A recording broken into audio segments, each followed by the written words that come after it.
pemirsa, kembali lagi bersama saya Desi Suarmini 24S4.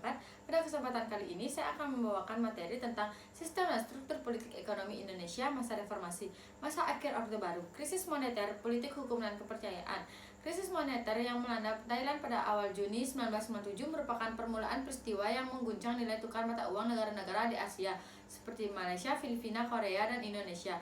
Situasi ini mendorong Presiden Soeharto meminta bantuan dari International Monetary Fund atau IMF, tuntunan dan agenda reformasi. Reformasi adalah gerakan untuk mengubah bentuk atas perilaku suatu tatanan karena tatanan tersebut tidak lagi disukai atau tidak sesuai dengan kebutuhan zaman, baik karena tidak efisien maupun tidak bersih dan tidak demokratis. Reformasi atau mati. Perkembangan politik dan ekonomi masa pemerintahan Presiden B.J. Habibie. Pembentukan Kabinet Reformasi Pembangunan. Sehari setelah dilantik, B.J. Habibie telah berhasil membentuk kabinet yang diberi nama Kabinet Reformasi Pembangunan.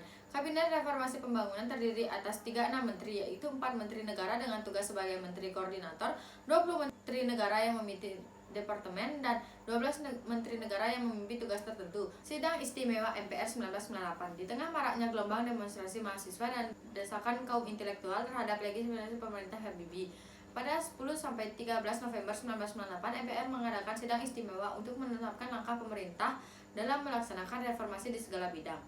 Pelaksanaan pemilu 1999 boleh dikatakan sebagai salah satu hasil terpenting lainnya yang dicapai Habibie pada masa kepresidenannya.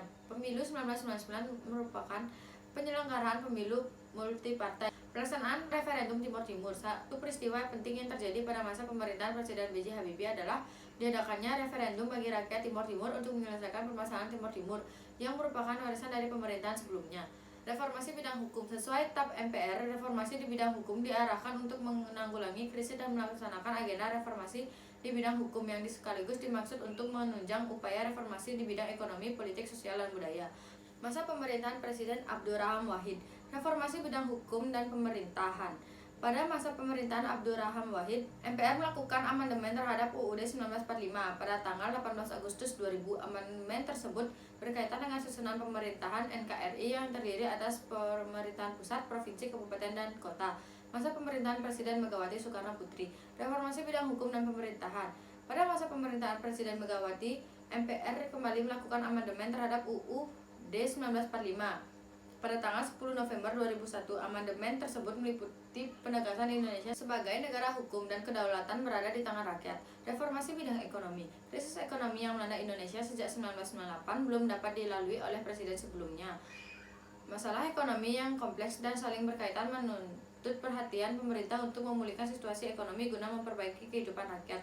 Masalah disintegrasi dan kedaulatan rakyat. Pemerintahan ekonomi di seluruh wilayah Indonesia merupakan salah satu pekerjaan rumah pemerintah Presiden Megawati. Tidak meratanya pembangunan dan tidak adilnya pembagian hasil dari sumber daya alam antara pemerintah pusat dan daerah menjadi masalah yang berujung pada keinginan untuk melepaskan diri dari NKRI, terutama beberapa provinsi yang kaya akan sumber daya alam tetapi hanya mendapatkan sedikit dari hasil sumber daya alam mereka. Desentralisasi politik dan keuangan.